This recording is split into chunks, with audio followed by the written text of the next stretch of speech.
தமிழ்நாடு தௌஹீத் ஜமாஅத் வழங்கும் திருக்குர்ஆன் விளக்க உரை. அஸ்ஸலாமு அலைக்கும் வரஹ்மத்துல்லாஹி வபரகாத்துஹு. கண்ணியத்திற்குரிய எல்லாம் வல்ல ஏக இறைவனின் நல்லடியார்களே, இறைவனின் பேரருளால் ஒவ்வொரு வாரமும் வியாழக்கிழமை மக்ரிபு தொழுகைக்கு பிறகு மாநில தலைமையிலே குர்ஆன் விரிவுரை வகுப்பு நடைபெற்று வருகின்றது. அதிலே சூரத்துல் ஃபாத்திர் என்கின்ற அத்தியாயத்தினுடைய விளக்கங்களை சகோதரர் அப்துல் கரீம் அவர்கள் தொடர்ச்சியாக விளக்கி வந்தார்கள். அதனுடைய தொடர்ச்சியை இன்ஷா அல்லாஹ் அடுத்த வாரம் முதல் அப்துல் கரீம் அவர்கள் தொடர்வார்கள். இன்றைய தினத்திலே திருமுறை குர்ஆனுடைய வேறொரு வசனத்திற்குரிய விளக்கத்தை இந்த வகுப்பிலே நாம் அறிந்து கொள்ள இருக்கின்றோம். இன்று நாம் பார்க்க இருக்கின்ற வசனம் திருமுறை குர்ஆனுடைய 49வது அத்தியாயம் சூரத்துல் ஹுஜராத் என்ற அத்தியாயத்தினுடைய துவக்கமான வசனங்களுக்குரிய விளக்கத்தை நாம் இன்ஷா அல்லாஹ் பார்க்கலாம். யா அய்யுஹல்லதீன ஆமனு லா துகத்திமு பைன யதையில்லாஹி வ ரசூலிஹி வத்தகுல்லாஹ இன்னல்லாஹ ஸமீஉன் அலீம். இறை நம்பிக்கை கொண்டோரே, அல்லாஹ்வுக்கும் அவனது தூதருக்கும் முன்னர் நீங்கள் முந்தாதீர்கள். அல்லாஹுவை அஞ்சிக் கொள்ளுங்கள். அல்லாஹு செவியேற்பவன் நன்கறிந்தவன். இந்த வசனத்திலே ஒரு செய்தியை மிக தெளிவாக இறைவன் சொல்லுகிறான். நம்பிக்கை கொண்டோரே, முஸ்லிம்களை பார்த்து பேசுகின்ற வார்த்தை, நம்பிக்கை கொண்டோரே, யா அய்யுஹல்லதீன ஆமனு, இறை நம்பிக்கை கொண்டோரே, நீங்கள் அல்லாஹ்வுக்கும் அவனது தூதருக்கும் முந்தி செயல்படாதீர்கள், முந்தாதீர்கள் என்று சொல்லுகிறான். அதனுடைய தொடர்ச்சியிலே அல்லாஹுவை அஞ்சிக் கொள்ளுங்கள், அல்லாஹு செவியேற்பவன் நன்கறிந்தவன் என்றும் குறிப்பிடுகின்றான். பொதுவாக ஒரு திருக்குர்ஆனுடைய வசனத்தை விளங்குவதற்கு பல முறைகள் இருக்கின்றன. ஒரு வசனத்திற்கான விளக்கம், அந்த வசனத்தில் நாடப்பட்ட கருத்து, அந்த வசனத்தின் மூலமாக உலக மக்களுக்கு இறைவன் சொல்ல நினைக்கின்ற செய்தி என்ன என்பதை பல விதங்களில் நாம் புரிந்து கொள்ள முடியும். ஒரு வசனத்தினுடைய போங்கிலே நாம் தெரிந்து கொள்ளலாம். முந்தைய பிந்தைய வசனங்கள் எதை பற்றி பேசுகிறதோ அப்ப இடையிலே உள்ள விஷயங்கள் அதை பற்றி பேசுவதாக இருக்கும் என்று புரிந்து கொள்ள இயலும். அல்லது அந்த வசனம் அருளப்பட்ட காலத்தோடு இணைத்து அந்த வசனத்துக்குரிய விளக்கத்தை நாம் அறிந்து கொள்ள இயலும். அல்லது சில வசனங்களுக்குரிய விளக்கங்களை நபிகளாரே நமக்கு தெளிவுபடுத்தி இருப்பார்கள். ஒரு அத்தியாயத்தை, ஒரு வசனத்தை ஓதி காட்டி இந்த வசனத்திற்குரிய விளக்கத்தை நபிகள் நாயகம் ஸல்லல்லாஹு அலைஹி வஸல்லம் அவர்களே நமக்கு தெளிவுபடுத்திடுவாங்க. இந்த வசனத்துக்கு இதான் விளக்கம்னு சொல்லிடுவாங்க. அல்ஹாக்குமுத் தகாசுர் ஹத்தா சுருத்துமுல் மகாபிர் அப்படின்னு ஒரு அத்தியாயம் இருக்குல்ல குர்ஆன்ல, அதற்குரிய விளக்கத்தை ரசூலுல்லாஹ்வே நமக்கு விளக்கி இருக்கிறாங்க. அப்ப அந்த வசனம், அந்த வசனத்துக்குரிய விளக்கம் ரசூலுல்லாஹ்வாலே சொல்லப்பட்டிருக்கு, அப்படி நம்ம புரிந்து கொள்ள முடியும். அல்லது ஒரு வசனத்தினுடைய விளக்கத்தை இன்னொரு வசனம் விளக்கும். திருக்குர்ஆனுடைய ஒரு பகுதியை கொண்டே நாம் இன்னொரு பகுதியை விளங்கிக் கொள்ள முடியும். இப்படி பல அடிப்படைகளில் நம்ம குர்ஆனை விளங்குகிறோம். இதுல மிக முக்கியமான ஒரு முறை என்ன அப்படின்னு சொன்னா, ஒரு வசனம், அந்த வசனம் இறங்கியதற்கு ஒரு காரணம் இருக்கும். அதை அரபியிலே சபபுன் நுசூல் என்று சொல்லுவார்கள். சபப் என்றால் காரணம், நுசூல் என்றால் இறங்கியது, அருளப்பட்டதுன்னு அர்த்தம். இந்த வசனம் அருளப்பட்ட காரணம். அப்ப ஒரு செய்தி அல்லாஹ் சொல்லுவான், அந்த செய்தி வெறுமனே ஒரு தியரியா இருக்காது. அந்த செய்திக்கு பின்னணியிலே ஒரு சம்பவம் ஒன்று நடந்திருக்கும், வரலாற்றிலே ஒரு நிகழ்ச்சி நடந்திருக்கும். அந்த நிகழ்ச்சியை ஒட்டி அல்லாஹ் ஒரு வசனத்தை அருளும் போது அது நேரடியாக கனெக்ட் ஆயிரும். அல்லாஹ் சொல்ல வருகின்ற செய்தியும் அங்கு நடந்த சம்பவமும் நேராக கனெக்ட் ஆகும் போது அது நமக்கு பளிச்சுன்னு புரியும். ஒரு தியரியாக ஒரு விஷயத்தை நம்ம விளக்குவதை விடவும் சம்பவங்களோடு நம்ம இணைச்சிட்டோம்னு சொன்னா அது நமக்கு ரொம்ப இலகுவாக புரிந்து கொள்ள முடியும். சபபுன் நுசூலுக்கு அப்படி ஒரு சிறப்பு இருக்கு. அது பேசக்கூடியவருக்கும் ஒரு சுவாரஸ்யமா இருக்கும். ஒரு சம்பவத்தோடு இணைத்து ஒரு வசனத்தை விளக்கும் போது கேட்கக்கூடியவங்களுக்கும் ஒரு சுவாரஸ்யமா இருக்கும். ஓ, இந்த வசனம் இதுக்கு பின்னாடி அருளப்பட்டதோ. வசனத்தை படிச்சிருப்போம், நாமே திருமறை குர்ஆன்ல பல தடவை அந்த வசனத்தை வாசிச்சிருப்போம். ஆனா அந்த பின்னணி தெரியாம வாசிச்சிருப்போம். அந்த பின்னணியோடு இணைத்து சொல்லும் போது ரொம்ப இலகுவாக அது புரிவதற்குரிய வாய்ப்பாக இருக்கும். குர்ஆனில் அருளப்பட்ட எல்லா வசனங்களுக்கும் பின்னணி இல்லை. 6000க்கும் மேற்பட்ட வசனங்கள் குர்ஆன்ல இருக்குல்ல, ஒவ்வொரு வசனங்களுக்கும் பின்னணி இருக்கான்னு கேட்டா அப்படி இல்லை. சில வசனங்களுக்கு பின்னணி இருக்கு, அதான் சபபுன் நுசூல்னு சொல்லுவாங்க. நாம் இன்று பார்க்க இருக்கின்ற இந்த வசனங்கள் சபபுன் நுசூல் தான். அதாவது ஒரு பின்னணியிலே, ஒரு சம்பவத்தினுடைய தொடர்ச்சியிலே அருளப்பட்ட வசனம். அதை நம்ம கவனத்தில் வைக்கணும். அது என்ன சம்பவம் அப்படின்னு பார்த்துட்டு இந்த செய்திக்குள்ள நம்ம வரலாம். அது என்ன சம்பவம் அப்படின்னு சொன்னா, பனு தமீம் என்று ஒரு கோத்திரத்தார் இருந்தார்கள். அவர்கள் ஒரு பயணக்குழுவாக வர்றாங்க. பயணக்குழுவாக வரக்கூடியவர்கள் நபிகள் நாயகம் ஸல்லல்லாஹு அலைஹி வஸல்லம் அவர்களை சந்திக்கின்றார்கள். சந்தித்து தங்களுக்கு ஒரு தலைவரை நியமியுங்கள் என்று கேட்கின்றார்கள். பனு தமீம் என்கின்ற ஒரு பயணக்குழு நபிகளாரிடத்திலே வந்து எங்களுக்கு ஒரு தலைவரை நீங்க நியமிச்சு கொடுங்க என்று கேட்கின்றார்கள். அவர்கள் யாரிடத்தில் கேட்டார்கள்? ரசூலுல்லாஹ்விடத்திலே கேட்டார்கள். அந்த சபையிலே அபூபக்கர் ரலியல்லாஹு அன்ஹு, உமர் ரலியல்லாஹு அன்ஹு அவர்களை போன்ற சஹாபாக்களும் இருக்கின்றார்கள். இப்படி அவங்க கேட்கும்போது அபூபக்கர் ரலியல்லாஹு அன்ஹு அவங்க என்ன செஞ்சுறாங்கன்னா, அவங்க சில பேர்களை சொல்ல ஆரம்பிச்சிடறாங்க. காக்கா இப்னு மஅபத் அப்படின்னு ஒரு சஹாபி, அவர் ஒரு பனு தமீம் குலத்தில் உள்ள ஒருத்தர். அபூபக்கர் ரலியல்லாஹு அன்ஹு அவங்களுடைய பார்வையில் அவர் சிறந்தவரா பட்டிருப்பார் போல இருக்கு. இந்த பனு தமீம் கோத்திரத்தார் இந்த காக்கா என்பவர் வந்து நல்லவரா இருக்கிறாரு, இவருக்கு அந்த பொறுப்பை கொடுக்கலாம்னு அவர் உணர்ந்திருப்பார். அவருடைய மதிப்பீட்டிலே சிறந்தவராக இருந்திருப்பார். அவர் அந்த பேரை வந்து ரசூலுல்லாஹ்ட்ட முன்மொழிகிறார். இவரை நம்ம வந்து தலைவரா நியமிக்கலாம் அப்படிங்கிறார். உடனே உமர் ரலியல்லாஹு அன்ஹு என்ன பண்றாங்கன்னா, அவங்க வேற பேரை சொல்றாங்க. அக்ரா பின் ஹாபிஸ் என்பவரை நம்ம தலைவரா நியமிக்கலாம் அப்படின்னு அவர் ஒரு கருத்தை சொல்றாங்க. வரலாறுல நீங்க பாத்தீங்கன்னா அந்த அபூபக்கர் ரலியல்லாஹு அன்ஹு அவங்களுக்கும் உமர் அவர்களுக்கும் இடையில நிறைய மாறுபட்ட கருத்து வரும். ரெண்டு பேருமே சிறந்த சஹாபாக்கள் தான், ரெண்டு பேருமே கொள்கை உறுதி உடையவர்கள் தான், இரண்டு பேருமே பல இக்கட்டான சூழ்நிலைகளில் ரசூலுல்லாஹ்வுக்கு பக்கபலமாக இருந்தவர்கள் தான். அதெல்லாம் வேறு, கொள்கையிலே ஒன்றுபட்டவர்கள் தான். ஆனா ஐடியாலஜின்னு ஒன்று இருக்கும்ல, ஒரு ஆளுக்கு ஒரு ஐடியாலஜி இருக்கும். என்ன வியாபாரம் பண்ணலாம்னு கேட்டா, ஒருத்தர் துணி கடை வைங்கம்பார், ஒருத்தர் செருப்பு கடை வைங்கம்பார், ஒருத்தர் மளிகை கடை வைங்கம்பார், ஒருத்தர் ஹோட்டல் வைங்கம்பார். அது மாறுபட்ட பார்வை வருதுல. இது மாதிரியான மாறுபட்ட பார்வைகள் பலர் நமக்குள்ளே இருக்கும், நல்லவங்களுக்கு மத்தியிலே இருக்கும். ஒரே தலைவருக்கு கீழே பயணிக்கக்கூடியவங்க மத்தியிலேயே இது மாதிரியான பார்வைகள் மாறும் இல்லையா? அப்படி நிறைய பார்வைகள் உங்களுக்கு மாறி இருக்கு. இந்த சம்பவத்தில் மட்டுமல்ல, நம்ம இஸ்லாமிய வரலாறு படிக்கும் போதே ரெண்டு பேரும் மாறுபட்டு பேசுறத பத்தி நம்ம நிறைய பேசலாம். உதாரணத்துக்கு பத்ர் போர்க்களம். பத்ர் போர் முடிந்த உடனே 70 காபிர்கள் கொல்லப்பட்டார்கள், 70 பேர் கைதியாக பிடிக்கப்பட்டார்கள். செத்தவன் செத்துட்டான், அவன் கதை முடிஞ்சு போச்சு. உயிரோடு பிடிக்கப்பட்ட இந்த கைதிகளை என்ன செய்யறது என்று ஒரு பிரச்சனை வருது. அப்போது நபிகள் நாயகம் ஸல்லல்லாஹு அலைஹி வஸல்லம் அவங்க கருத்து கேட்கிறாங்க. அபூபக்கர் இடத்துல கேட்கிறாங்க, அபூபக்கரே நீங்க இதை எப்படி பாக்குறீங்க, உங்களை என்ன செய்யலாம்? அப்ப அவங்க என்ன சொல்றாங்கன்னா, இவங்கள நம்முடைய குடும்பத்தில் உள்ளவங்க, நம்ம இவங்களை விடுதலை பண்ணிடலாம், பிணைத்தொகையை பெற்றுக்கொண்டு அவங்களை விடுதலை பண்ணிடலாம், நாளைக்கெல்லாம் அவங்க இவங்க பிள்ளைங்களோ இவங்களோ மார்க்கத்துக்கு வருவாங்கல்ல, அப்படி அவர் பார்ப்பார் அப்படிங்கிறார். உமர் இடத்துல ரசூலுல்லாஹ் கேட்கறாங்க, உமர் அவங்களே நீங்க என்ன கருதுறீங்க, ஹத்தாபுடைய மகனை நீங்க என்ன சொல்றீங்கன்னு உடனே இவர் அப்படியே ஆப்போசிட்டா சொல்றார். இவர்கள் அனைவரும் கொல்லப்பட வேண்டும். கொல்லப்படுவது என்றால் சும்மா யாரோ ஒரு ஆள் யாரோ ஒருத்தர் கொலை பண்றதுங்கிறது இல்லை. இஸ்லாமிய படையிலே உள்ள ஒருவருக்கு நெருக்கமானவர் அந்த இறைமறுப்பாளர் கூட்டத்தில் இருந்தால் இவர் தான் அவரை கொலை பண்ணணும். அதாவது இந்த 70 பேர் கைதியா இருக்காங்கல்லங்க, அந்த 70 பேர்ல ஒருத்தரா கூப்பிடணும். இவருக்கு சொந்தக்காரர் இஸ்லாமிய படையில் இருக்கிறாரு, நீங்க தான் அவரை கொலை பண்ணணும். அப்படி வந்து நம்ம கொள்கை உறுதியை நிரூபிக்க வேண்டும் என்ற உறுதிப்பட அவர் சொல்றார். இது நேர் ஆப்போசிட்டான கருத்து தான். அபூபக்கர் அவங்க கருத்துக்கு இது மாற்றமான கருத்து. இப்படி நிறைய மாற்றமாலாம் பேசியிருக்கிறாங்க. ரசூலுல்லாஹ்வுடைய மரண நேரத்தில் எடுத்துக்கங்க, உமர் என்ன சொன்னாரு? ரசூலுல்லாஹ் மரணிக்கலன்னு சொன்னார்ல, அது மாற்றமா சொன்னதுதான். யமாமா போர்க்காலத்திலே நிறைய ஹாஃபில்கள் கொல்லப்பட்டார்கள், குர்ஆனை மனப்பாடம் பண்ணவங்க கொல்லப்பட்டார்கள். அப்ப குர்ஆனை நம்ம வந்து எழுத்து வடிவத்தில் கொண்டு வரணும்னு உமர் சொல்றாரு. முதல்ல அபூபக்கர் அதை முதல்ல மறுத்தார், பின்னாடி ஏத்துக்கிட்டார். இது ஆப்போசிட்டா உள்ள கருத்து தான். இப்படி நிறைய விஷயங்கள்ல பாத்தீங்கன்னா அந்த மாறுபட்ட பார்வை ரெண்டு பேருக்கும் உண்டு. இப்படியே பல முறை இருந்திருக்குல்ல, பத்ர் போர்ல பார்த்தது, இன்னும் 2-3 விஷயங்கள்லாம் பார்த்திருக்காங்க அபூபக்கர். அபூபக்கர்லானுங்க அவங்களுக்கு ஒரு கோவம் வந்துருது. அதாவது ஒரு ஒரு கூட்டத்தார் வந்து கேட்குறாங்க. அப்போ இவர் ஒரு கருத்து சொல்றாரு. முதல்ல சொன்னது அபூபக்கர் தான் சொல்றாரு.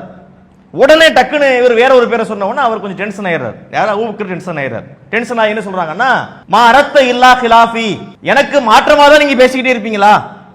அதாவது எனக்கு மாற்றம் செய்வதுதான் உங்கள் விருப்பமா? நான் என்ன சொன்னாலும் ஆப்போசிட்டா தான் சொல்லுவீங்களா? அப்படி நம்மளே சில பேரை மதிப்பீடு செய்வோமா இல்லையா? இந்த நம்ம என்ன சொல்றது ஆப்போசிட் தாங்க அவர் பேசுவாரு. நான் சொல்றதை பாருங்க, அப்படியே ஆப்போசிட் பேசுற இல்லையான்னு பாருங்களேன் என்று நம்ம சில பேரை பத்தி சொல்வது உண்டு. அப்ப அப்படியே அவர் ஃபீல் பண்றாரு, நம்ம என்ன சொன்னாலும் ஒரு மாத்தமா சொல்லிட்டு இருக்கிறாரு அப்படின்னு இவர் சொன்ன உடனே உமர்லால் அவங்க என்ன சொல்றாங்கன்னா, மா அரத்து கிலாஃபக், எங்க உங்களுக்கு மாற்றமா சொல்றது என் நோக்கம் இல்லை, இது என்னுடைய கருத்து. உங்க கருத்து காக்கா இப்படி ஆபத்துனா என்னுடைய கருத்து அக்ரபின் ஹாபிஸ், நீங்க ஒரு ஆள் சொல்றீங்க நான் ஒரு ஆள் சொல்றேன் என்று இந்த பேச்சு என்ன ஆகுதுன்னா வழுக்குது. கடைசியில என்ன ஆகுது என்று சொன்னால், நபிசுல்லாசம் அவங்க அமைதியா இருக்கிறாங்க, இவங்களுக்கு மத்தியிலே ஒரு சச்சரவு ஏற்பட்டு விடுகின்றது. அது என்னென்ன வார்த்தையில் சச்சரவு பண்ணாங்கன்னு இல்லை, இந்த ஹதீஸ்ல அவ்வளவு விரிவா இல்லை, ஆனா சச்சரவு ஆயிருது. சச்சரவாகி என்ன ஆகுதுன்னு சொன்னா ரெண்டு பேருடைய குரலும் உயர்ந்து விடுகின்றது. ஹத்தா இர்தஃபாத் அஸ்வாத்துஹுமா, இந்த ரெண்டு பேருடைய குரலும் உயர்ந்து விட்டது. அல்லாஹ்வுடைய தூதர் அங்க அமைதியா இருக்கிறாங்க, அவங்க கேட்டு வந்தது ரசூலுல்லாஹ்விடத்துல தான் கேட்டு வந்தாங்க. இவங்க என்ன பண்றாங்க, மாறி மாறி பேசி கடைசியில சவுண்டு ரொம்ப அதிகமாகி விடுகின்றது. இது ஒரு நல்ல செயல் கிடையாது. அது எப்படி சொல்றோம், அல்லாஹ்வே அதை கண்டிக்கிறான், இல்ல அல்லாஹ் கண்டிக்கிறான், அது நல்ல செயல் இல்லைன்னு தானே அர்த்தம். அல்லாஹ்வே அதை என்ன செய்கிறான், கண்டித்து இந்த வசனத்தை அதான் இந்த வசனம் நான் ஓதி காண்பித்த இந்த வசனம் இருக்கு பாத்தீங்களா, யா அய்யுஹல்லதீன ஆமனு லா துகத்திமு பைன யதையில்லாஹி வ ரசூலிஹி, இறை நம்பிக்கை கொண்டோரே அல்லாஹ்வுக்கும் அவனது தூதருக்கும் நீங்கள் முந்தாதீர்கள், கருத்து கூற முந்தாதீர்கள். அவங்க யார்கிட்ட கேட்டு வந்தாங்க, இந்த சுல்லாட்ட தானே கேட்டு வந்தாங்க. இப்ப நீங்க எதுக்கு முந்திரீங்கன்னு அதுக்கு அர்த்தம். அடுத்த வசனத்துல மிக தெளிவாவே எல்லாம் சொல்லிடுறான். இந்த வசனத்துல நம்ம பாக்குறது என்ன, அவங்க ரசூலுல்லாஹ்ட்ட தானே கேட்டு வந்தாங்க, நீங்க எதுக்கு முந்திரீங்க, அது நல்ல செயல் இல்ல. இந்த அல்லாஹ்வுடைய தூதருக்கு நம்ம கொடுக்கக்கூடிய மரியாதையிலே இம்மி குறைஞ்சா கூட அல்லாஹ் ஏத்துக்க மாட்டான். அதாவது நபிசுல்லாஹ் அவங்களுக்கு இருக்கிற அந்த அந்தஸ்து இருக்கிறது உலகத்தில் வேறு யாருக்குமே கிடையாது. உங்களுக்கோ எனக்கோ எவருக்குமோ, நபிகள் நாயகம் நீங்களாக வேறு யாருக்குமே ரசூலுல்லாஹ்வுக்கு உள்ள அந்தஸ்து கிடையாது.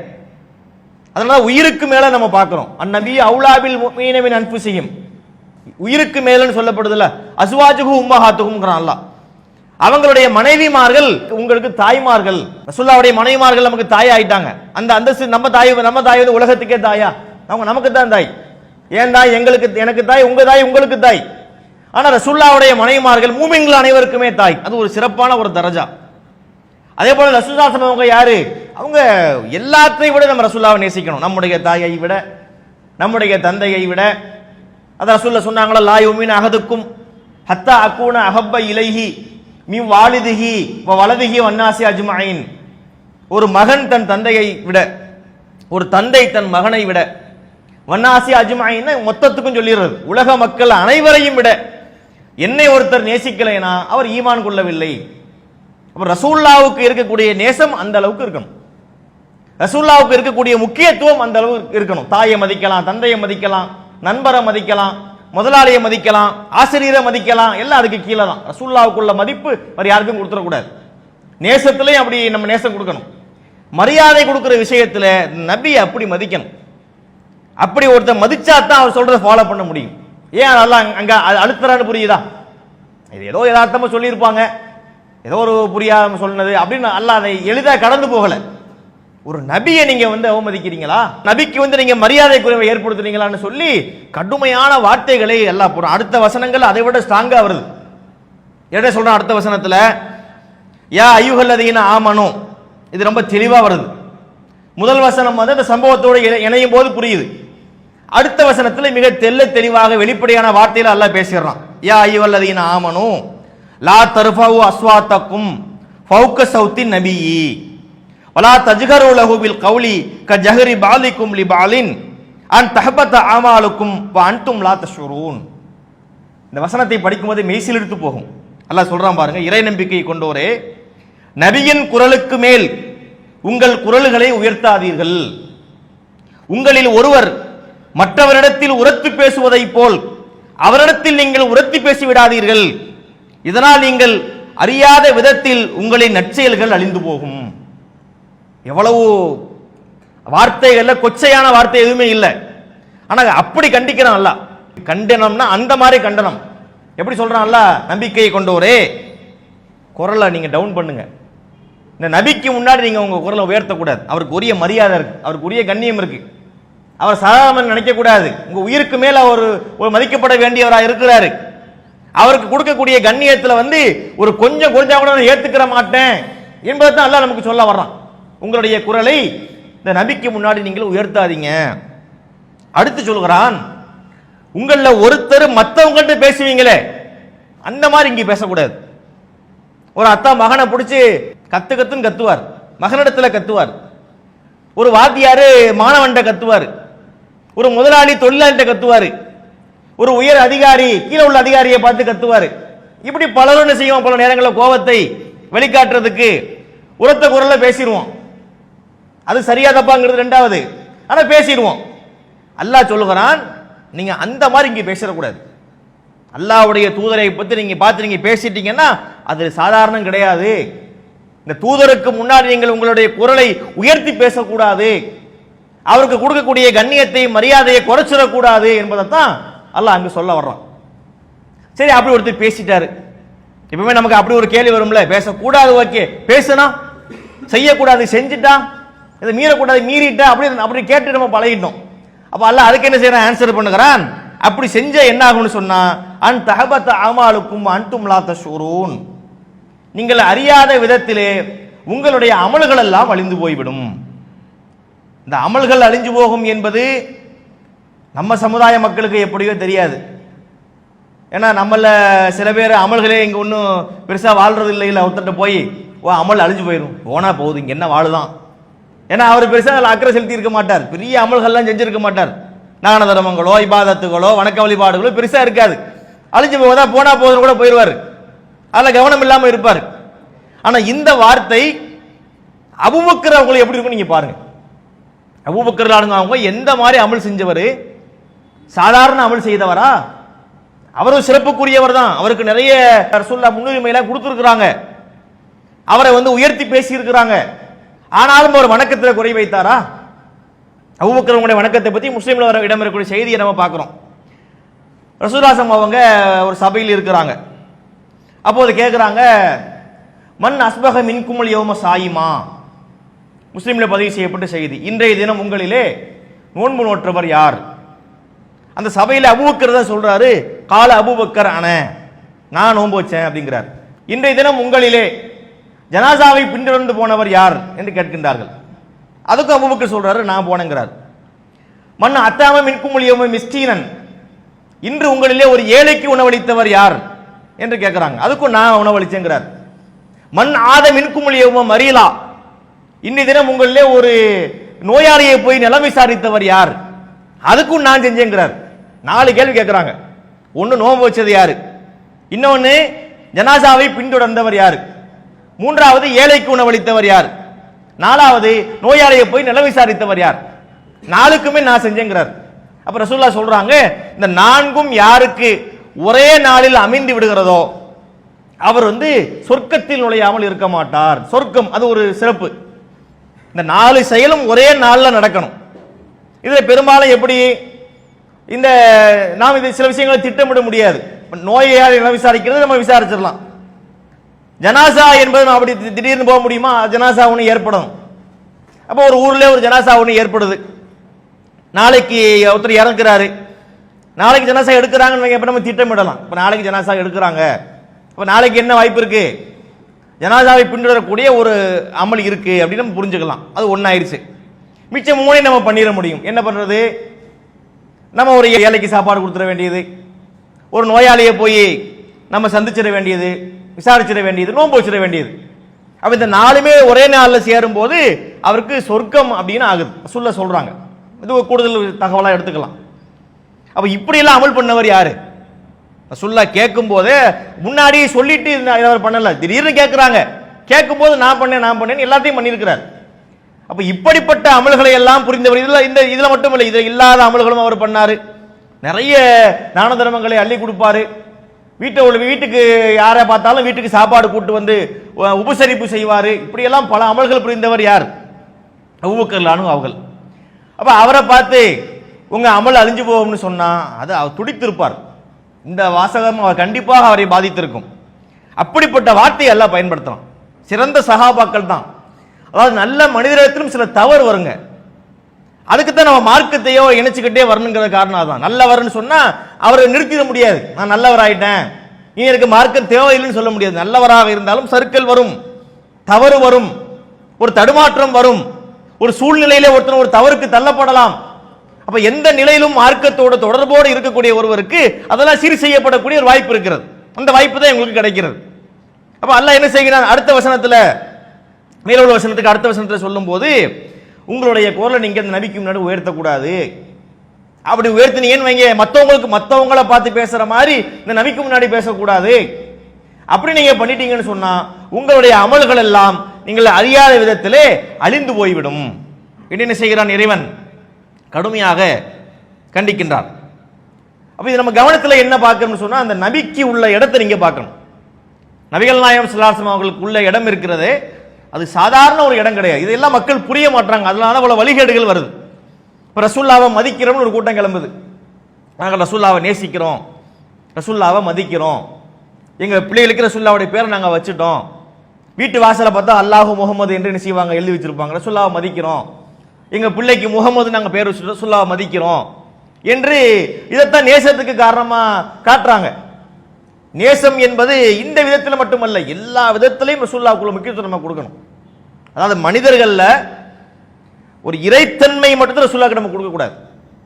மனுஷன்ல என்ன இறைத்தன்மை என்று ஒன்று இருக்கு பாருங்க, அதை நம்ம ரசூலுல்லாஹ்வுக்கு கொடுக்க கூடாது. அது இல்லாமல் உலகத்திலே எத்தனை மதிப்பை ஒரு மனிதனுக்கு கொடுக்கணுமோ எல்லா மதிப்புக்கும் உரியவர் யாரு, நபிகள் நாயகம் தான். அந்த இடத்துல நம்ம வைக்கணும், அவங்கள அவ்வளவு உயரமா வைக்கணும், உயிருக்கு மேல நேசிக்கணும். அதைத்தான் என்ன செய்யப்படுது இங்க சொல்லப்படுகிறது. அப்ப இந்த வசனத்தை நம்ம கவனத்தில் கொள்ளணும். அடுத்த வசனத்திலே அல்லாஹ் என்ன சொல்கிறான், மூன்றாவது வசனத்திலே, இன்னல்லதீன யகுல்லூன அஸ்வாத்தஹும் இன்த ரசூலில்லாஹ் உலாயிக்கல்லதீன அம்தஹனல்லாஹு குலூபஹும் லித்தக்வா லஹும் மக்ஃபிரத்துன் வ அஜ்ருன் அலீம். பாசிட்டிவா அல்லாஹ் சொல்கிறான், அல்லாஹ்வின் தூதரிடத்திலே யார் தமது குரலை தாழ்த்துகிறார்களோ அவர்களின் உள்ளங்களை இறையச்சத்திற்காக அல்லாஹ் தூய்மைப்படுத்தி உள்ளான், அவர்களுக்கு மன்னிப்பும் மகத்தான கூலியும் உண்டு. முதல்ல உள்ள ரெண்டு விஷயமும் நல்லா கண்டிக்கிறான். முதல்ல லேசா ஒன்று சொல்றான், அடுத்து பார்த்தீங்கன்னா வச்சு நல்ல டோஸை ஏத்திடுறான். ஏத்திட்டு மூன்றாவது என்ன பாசிட்டிவா சொல்லி, அப்படி இருக்காதீங்க, இப்படி இருங்களேன். முதல்ல சொல்லும் போது குரலை உயர்த்தாதீங்க என்று சொல்லிவிட்டான்.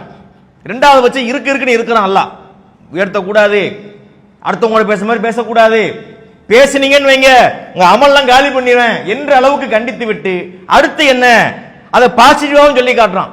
நீங்கள் அல்லாஹ்வுடைய தூதரிடத்திலே நீங்கள் குரலை தாழ்த்தி நடந்தால் உங்கள் உள்ளங்களை என்ன செய்வான், அல்லாஹ் விரிவுபடுத்துவான், இறையச்சத்துக்காக தூய்மைப்படுத்துவான், உங்களுக்கு மன்னிப்பு இருக்குது, மகத்தான கூலி இருக்குதுன்னு சொல்லி காட்டுறான். எவ்வளவு அழகான அந்த பாணி பார்த்தீங்களா. மொத்த திட்டதுனா மொத்தத்துக்கு கண்டிக்கிற மாதிரியாவே இல்லை. அதுக்கு கண்டிக்கிறதை விட்டாச்சுன்னா அதனுடைய உண்மைத்தன்மை நம்ம புரிஞ்சுக்கவும் முடியாது. அப்போ ஒரு கலவையா வருது பாருங்க. முதல்ல சொன்னது வேற ஸ்டைல்ல இருக்கு, ரெண்டாவது வசனம் வேற ஸ்டைல்ல இருக்கு, மூணாவது வசனம் அது இன்னொரு ஸ்டைல்ல இருக்கு. அப்ப எவ்வளவு அற்புதமாக இந்த இதெல்லாம் அல்லாஹ் கையாளுறான்னு பாருங்களேன். இது அல்லாஹ்வுடைய வேதம்ங்கிறதுக்கு இது ஒரு முக்கியமான சான்றுங்க. இப்படியே நம்ம எழுதவே முடியாது. உலகத்தில் எந்த மனுஷனாலையும் இப்படி எல்லாம் எழுதவே முடியாது, ஏற்ற முடியாது. அவ்வளவு அற்புதமான விஷயங்களை அல்லாஹ் கையாண்டு இருப்பதை பார்க்கிறோம். அப்ப இந்த அத்தியாயம் சொல்லக்கூடிய இந்த 3 வசனத்துடைய கருத்தை நீங்க பாருங்க. இந்த தூதருக்கு ஒரு முக்கியத்துவம், அவங்க தான் முடிவெடுப்பாங்க. இப்ப இந்த சம்பவத்துக்கு நம்ம வருவோம்.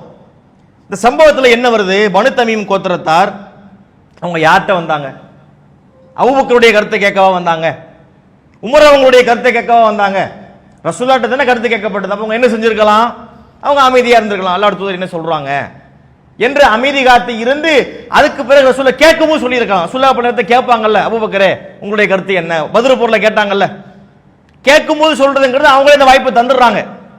பத்ர் போர் ரசூலுல்லாஹ் அப்படி முக்கியத்துவம் படுத்துவாங்க. அபூபக்கரே நீங்க என்ன கருதுறீங்கன்னு கேட்டாங்க, உமரே நீங்க என்ன கருதுறீங்கன்னு கேட்டாங்க. அப்படி கேட்கும்போது சொல்வது என்பது வேறு, அதை கேட்காம முந்தினதான் இங்க பிரச்சனை ஆயிடுச்சு. அதான் அல்லாஹ் சொல்றான், லா துகத்திமுன்ட்டான், முந்தாதீங்க, முந்தி கேட்டா சொல்லுங்க, முந்தி சொல்லாதீங்க. இது அவருக்கு கொடுக்கக்கூடிய ஒரு கண்ணியமா இருக்குது என்பதை மிக தெளிவாக இந்த வசனத்திலே அல்லாஹ் புரிய வைக்கிறான். இதை நீங்க கவனத்தில் வைக்கணும். இதுல பார்த்தோம்னா இந்த 2 பேருடைய நற்பண்புகளும் கூட வெளிப்படுது. யாருடைய நற்பண்பு, அபூபக்கர் அவங்களுடைய நற்பண்பு, உமர் அவங்களுடைய நற்பண்பு. தவறு நடப்பது யதார்த்தம், ஏதோ ஒரு சூழ்நிலையில் அவங்க அறியாம சொல்லிட்டாங்க. அப்ப அல்லாஹ் இப்படி கண்டிச்சிட்டான். கண்டித்த உடனே இங்கே தான் நீங்க ஒருத்தருடைய உறுதியை பார்க்க முடியும். ஒரு கருத்து சொன்னேன், இது தப்பா, வேணாட்டி மறுத்துட்டு போக வேண்டியது தானே. அப்படி நம்ம சொல்லுவோம்ல, இந்த மாதிரி ஏதாவது சொல்லிட்டு கண்டிக்கப்படும் போது என்ன இது சொல்லக்கூடாதா அப்படி இப்படின்னு பயங்கரமா கிளம்பி என்ன செய்வாங்க, ஈகோவின் உச்சத்துக்கு போய் எங்கிட்டோ தொலைஞ்சு போயிடுவாங்க. இத்தனைக்கும் சாதாரண சஹாபாக்கள் அல்ல, உயர்ந்த நிலையில் இருந்தார்கள், அவங்களுக்குன்னு ஒரு கண்ணியம் இருந்தது, உயர்ந்த அந்தஸ்தில் இருந்தார்கள். இருந்த போது அவங்க எவ்வளவு பொறுமை காத்தாங்கன்னு பாருங்க. ஒரு பெரிய இயக்கம் இருக்கு, ஒரு அரசியல் கட்சி இருக்குன்னு வைங்களேன், அங்கே ஒரு பெரிய தலைவர் இருப்பாரு, தலைவருக்கு ரொம்ப நெருக்கமானவங்க இருப்பாங்க. இவங்க ஏதாவது கொஞ்சம் கொண்டக்க மண்டக்க பண்ணுவாங்க. பெரும்பாலும் பாத்தீங்கன்னா இந்த தலைவரை ஒட்டி இருக்கிற நபர்கள் தான் ரொம்ப சேட்டை பண்ணுவாங்க. தலைவர் போடுற ஆட்டத்தை விட இந்த ஒட்டிட்டு வர்றான் பாருங்க, இவன் போடுற ஆட்டம் பயங்கரமா இருக்கும். அது ஒரு மாதிரியா வந்து கடிஸ்டார்னு வைங்க, சைலண்ட் மோடுக்கு போயிடுவார். பத்திரிகையாளர் மயக்க நீட்டின தட்டிட்டு போயிடுவாரு, எந்த கருத்து சொல்ல மாட்டாரு. கடைசியில் என்ன, 2 மாசத்துக்கு பிறகு தனி கட்சி துவங்கினார், புது இயக்கம் கண்டார், அப்படி ஆதரவாளரை கூட்டிட்டு கிளம்பி விட்டார். அதெல்லாம் இங்கே பார்க்கலாம். என்ன காரணம், நம்மளை இது பண்ணிட்டாங்க, நம்மளை எதிர்த்து கேள்வி கேட்டாங்க, நம்மளோட தப்பை சுட்டி காமிச்சிட்டாங்க. அப்ப தன்னுடைய தவறு என்பதை சுட்டி காட்டக்கூடாது, அப்படி சுட்டி காட்டாலும் பகிரங்கப்படுத்த கூடாது என்பதிலே மனிதன் ரொம்ப ஈகோ அவனுக்கு இருக்கு. எல்லா மனுஷனுக்கும் அந்த ஈகோ இருக்கு, பரவலா இருக்கு. அதை வெல்றதுங்கிறது தான் ஆன்மீகம் என்பது. இங்கே பார்த்தோம்னா அல்ல வெளிப்படையே நம்ம பேசுறோம் பாருங்க, இந்த சம்பவம் யார் பின்னணியில் அருளப்பட்டது, இங்கேயுமே அபூபக்கர் அவங்களுடைய விஷயம் பேசப்படுது, உமர் அவங்களுடைய விஷயம் பேசப்படுது. அது அவங்களுக்கும் புரிந்திருக்கலாம். காலம் முழுக்க நம்மளை பத்தி மக்கள் பேசுவாங்களே, நம்ம வாழ்ற காலத்தில் மட்டுமல்ல பின்னாடி உள்ள காலத்திலும் கூட இந்த சம்பவம் வரும்போதெல்லாம், இந்த வசனங்களை வந்து படித்து மக்களுக்கு விளக்கும் போதெல்லாம் நம்முடைய விஷயங்கள் நினைவுக்கு வருமே என்பதை பற்றியெல்லாம் அவங்க யோசிக்கல. தப்பு பண்ணோம்ல, அல்லாஹ் சொன்ன கட்டுப்படுவோம், அந்த மாதிரி ஆயிட்டாங்க. உமர் அவங்களுடைய அந்த செய்தியிலே வருகிறது, இந்த வசனம் அருளப்பட்டதுக்கு பிறகு அவரை எப்படி ரசூலுல்லாஹ்ட்ட பேசுவார்னா ரொம்ப மெதுவா பேசுவாராம். இந்த வசனம் வந்ததுக்கு பிறகு, ஏன்னா அல்லாஹ் அந்த மாதிரி கண்டித்து விட்டான் என்று சொல்லி அவர் ரொம்ப ஒரு பவ்யமாக பணிவோடு குரலை உயர்த்தாமல் தாழ்த்தி பேசுவார் என்று வருகின்ற செய்தியெல்லாம் பார்க்கிறோம். இப்படிப்பட்ட பண்பு நமக்கு இருக்கணுங்க. தப்பு யார்ட்டையும் வந்துடலாம், அந்த தவறு சுட்டி காட்டப்படக்கூடிய நேரத்தில் அதை நியாயப்படுத்தவே கூடாது. தவறு அப்படின்னா தவறு தான், அதுல எந்த விதமான சுய விருப்பம் கொள்ளக்கூடாது. இதை நம்ம கவனத்தில் வைக்கிறோம். இந்த வசனங்கள் நமக்கு அதை காட்டுது. இன்னொன்று என்னன்னு சொன்னா, அல்லாஹ்வும் தூதரும் தான் எல்லாமே. இந்த மார்க்கத்துக்கு முதலாளி யாருன்னா அல்லாஹ் தான். அலா லில்லாஹி தீனுல் ஹாலிஸ், இந்த மார்க்கம் அல்லாஹ்வுக்கு சொந்தம். அவன் அனுப்பிய ஒருத்தர் யாரு, அல்லாஹ்வுடைய பிரதிநிதி யாரு, நபிகள் நாயகம். இந்த 2 பேருக்கு தான் இங்க மார்க்கத்தை சொல்றதுக்கு அதிகாரம் இருக்கு. வேற யாருக்குமே எந்த அதிகாரமும் இல்லைங்கிறது அல்லாஹ் உணர்த்துறான். அபூபக்கர் அவர்களை போல சிறந்தவரா இருக்கலாம், உமர் அவர்களை போல சிறந்தவரா இருக்கலாம், ஆனா அவங்களுக்கு என்ன சுயமாக முடிவெடுக்கக்கூடிய அதிகாரம் கிடையாது. எவ்வளவு தெளிவா அல்லாஹ் சொல்றான். அல்லாஹ்வும் அல்லாஹ்வுடைய தூதரும் ஒரு காரியத்தை முடிவு செய்து விட்டால் அதுல சுய விருப்பம் கொள்ளுவது எந்த மூமினான ஆணுக்கும் எந்த மூமினான பெண்ணுக்கும் தகாத செயல் தான். மார்க்கத்தை சொல்றது யாரு, அல்லாஹ் சொல்லுவான், தூதர் சொல்லுவார். தூதர் சொல்றதும் அல்லாஹ் சொல்ற மாதிரி தான், அவர் சுயமா சொல்ல மாட்டார். அல்லாஹ் சொல்வதைத்தான் தூதரும் சொல்லுவார். அல்லாஹ்வும் தூதரும் ஒரு காரியத்தை முடிவு பண்ணி சொல்லுவாங்க.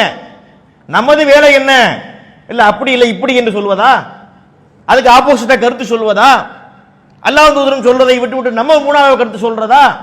இல்லை. உங்களுடைய வேலை மார்க்கத்தில் கருத்து சொல்வது கிடையாது. மார்க்கத்தில் சட்டம் இயற்றக்கூடிய அதிகாரம் முழுக்க முழுக்க அல்லாஹ்வுக்கும் தூதருக்குமே உண்டு. நமது வேலை என்ன, கேட்டு கட்டுப்படுறது தான். என்ன சொல்றது மார்க்கம், கேட்டு கட்டுப்படுறது. இன்னைக்கு பார்க்கிறோம் சமூக வலைத்தளங்கள்ல அங்கேயும் இங்கேயும் பார்த்தா ஆளாளுக்கு ஃபத்வா கொடுக்குறோம். மார்க்கத்தில் இணைச்சு கொடுத்தா கூட பரவாயில்லை. ஒரு விஷயத்தை பார்த்து விட்டு இதில் எனது பார்வை என்னவென்றால், ஓம் பார்வை எனக்கு எதுக்கு, மார்க்க விஷயத்துல ஒரு விஷயத்தை பார்க்க வேண்டியது, இஸ்லாம் இப்படி சொல்லி இருக்குது, இதுல எனது பார்வை என்னவென்றால் ஓம் பார்வை எனக்கு எதுக்குப்பா? அல்லாஹ்வுல பார்வையை சொல்கிறான். மார்க்கத்தின் சட்டத்தை ஏற்றக்கூடிய அதிகாரம் அல்லாஹ்வுக்குள்ள இருக்கு. அப்ப நம்ம என்ன செய்யக்கூடாது, அதுக்கு முந்தி சொல்லக்கூடாது. நமக்கும் பொருந்தும் இது. அபூபக்கர் உமர் அவர்களுக்கு சம்பவத்தோடு இது சொல்லப்பட்டாலும் கூட அந்த கருத்து நமக்கும் பொருந்தும். ஒரு விஷயத்துல நமக்கு ஒரு பார்வை வருது, அது சொல்லக்கூடாது. இந்த விஷயத்திலே அல்லாஹ் சொல்லக்கூடிய தீர்வு என்ன, அல்லாஹ்வுடைய தூதர் அளிக்கக்கூடிய தீர்வு என்ன என்று பார்ப்பது தானே மார்க்கத்தில் சட்டமாக முடியும். மதுகபெல்லாம் ஓச்சரலாம். இதை நீங்க அடிப்படையா வச்சீங்கன்னா ஒரு விஷயத்துல ஒரு சட்டத்திலே முடிவெடுக்க வேண்டுமா, ஷாஃபி இமாமின் கருத்து என்னன்னு போறாங்க, ஹனஃபி இமாமின் கருத்து என்னன்னு போறாங்க, ஹம்பலி மாலிகியுடைய கருத்து என்னன்னு போறாங்க. இப்ப பாத்தீங்கன்னா சமகாலத்தில் பார்த்தா அல்பானியின் கருத்து என்ன, பின்பாசுடைய கருத்து என்ன, அவர் கருத்தை இது நம்ம இருந்தா நமக்கு என்ன? அல்லாஹ்வுடைய தூதருடைய கருத்து என்னன்னு நம்ம பார்க்கணும்.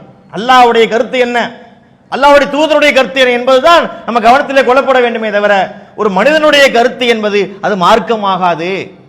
அல்லாஹ்வும் தூதரும் சொல்வதை போல அது வராது, அதுக்கு கிட்ட கூட அது நிற்க முடியாது என்ற கருத்தையும் கூட நம்ம என்ன செய்ய முடியும், இதிலிருந்து நம்மளால பெற்றுக்கொள்ள முடிகிறது. அதை நம்ம கவனத்தில் வைக்கணும். இந்த வசனங்கள் சொல்லக்கூடிய கருத்தை நீங்கள் அழகா இன்னொரு நான் வாசி காட்டுறேன், உங்களுக்கு மீண்டும் உங்களுக்கு புரியும், எளிதாக புரியும். யா அய்யுஹல்லதீன ஆமனு லா துகத்திமு பைன யதையில்லாஹி வ ரசூலிஹி, இறை நம்பிக்கை கொண்டோரே, அல்லாஹ்வுக்கும் அவனது தூதருக்கும் முன்னர் நீங்கள் கருத்து கூற முந்தாதீர்கள். அல்லாஹ்வை அஞ்சிக் கொள்ளுங்கள், அல்லாஹ் செவியேற்பவன் நன்கறிந்தவன்.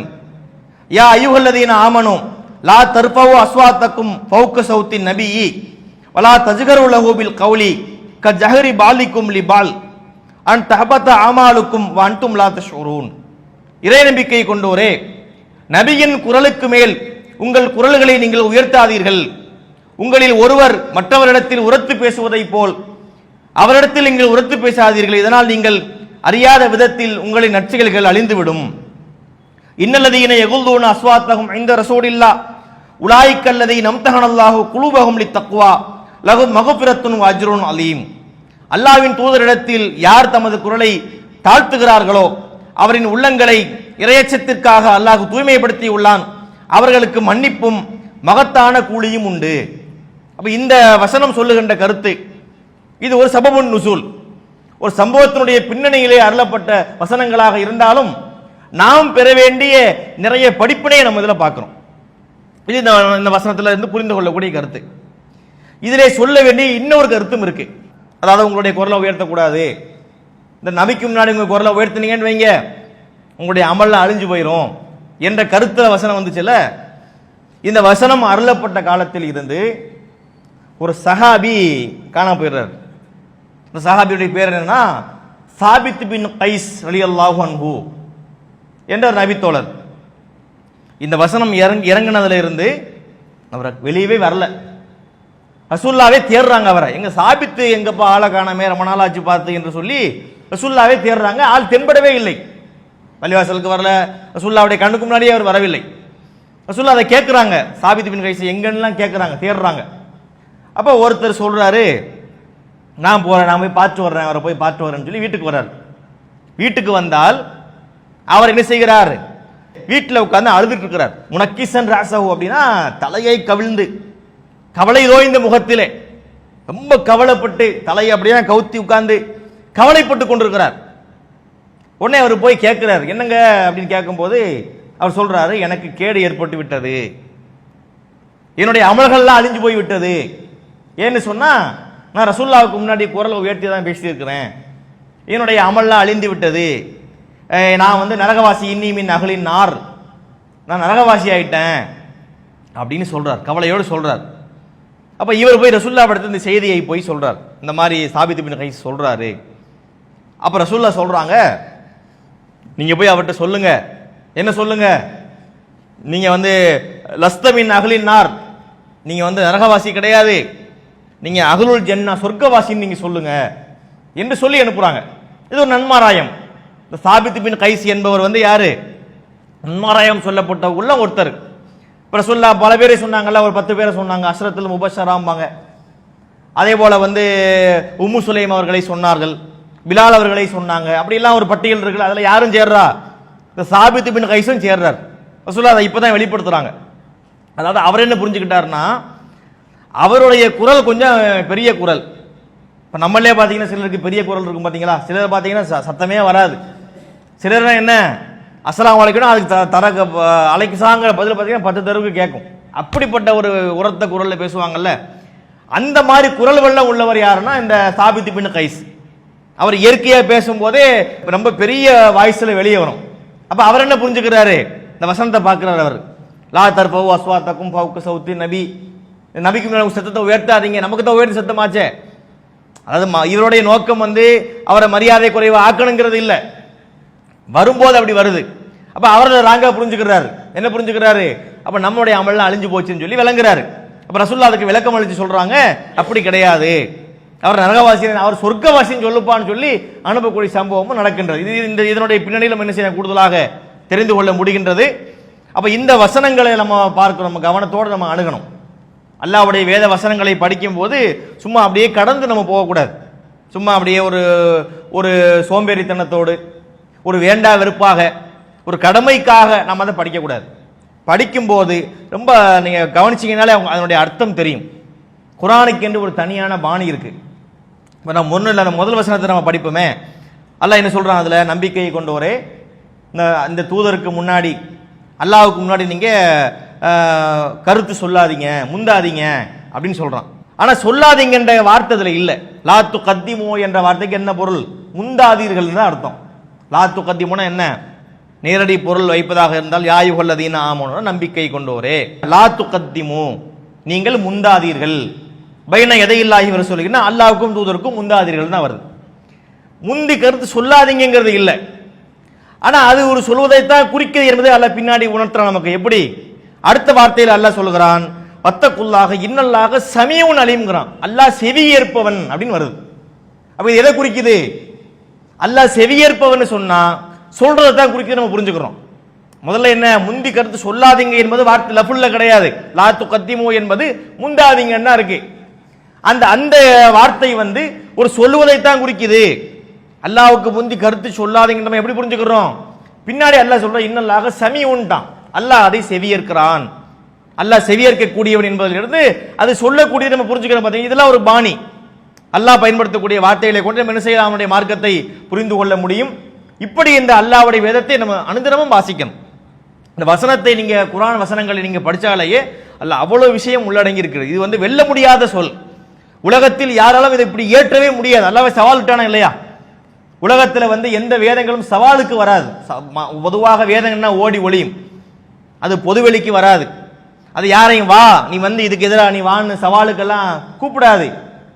குர்ஆன் என்ன செய்கிறது? அதுக்கு நேர் மாற்றமா இருக்கு. குர்ஆன் ஓடி ஒளியல, அது உலக பொதுமறைங்கிறான் அல்லாஹ்.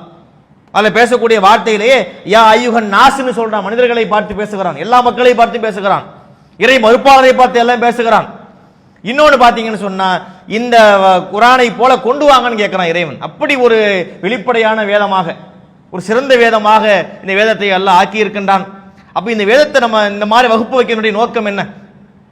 இப்ப நம்ம ஒரு பயான் கூட பண்ணிட்டு போயிடலாம், இந்த தஃப்சீர் வகுப்பு கூட தேவையில்லை. ஏன் அந்த தஃப்சீர் வகுப்பு என்று வைத்து ஒரு வசனத்தை சொல்லி, அதனுடைய போங்கை சொல்லி, அதனுடைய விளக்கத்தை சொல்லி, அந்த வசனத்தை எப்படியெல்லாம் புரியணும் என்பதை சொல்லி, பின்னணியோடு புரிவதும் என்றெல்லாம் நம்ம ஏன் சொல்றோம் அப்படின்னா, இது ஒரு ஆர்வத்தை தூண்டுறதுக்கு தான்.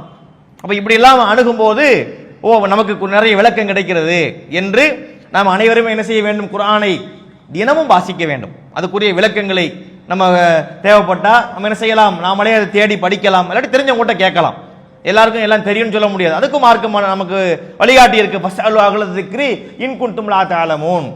நீங்கள் அறியாதவங்களா இருந்தீங்கன்னா அறிஞ்சவங்ககிட்ட கேளுங்க. டவுட் வருது, நம்மளே வசனத்தை படிக்கிறோம், அதை விளங்கி பார்க்கிறோம், விளங்க முடியவில்லை.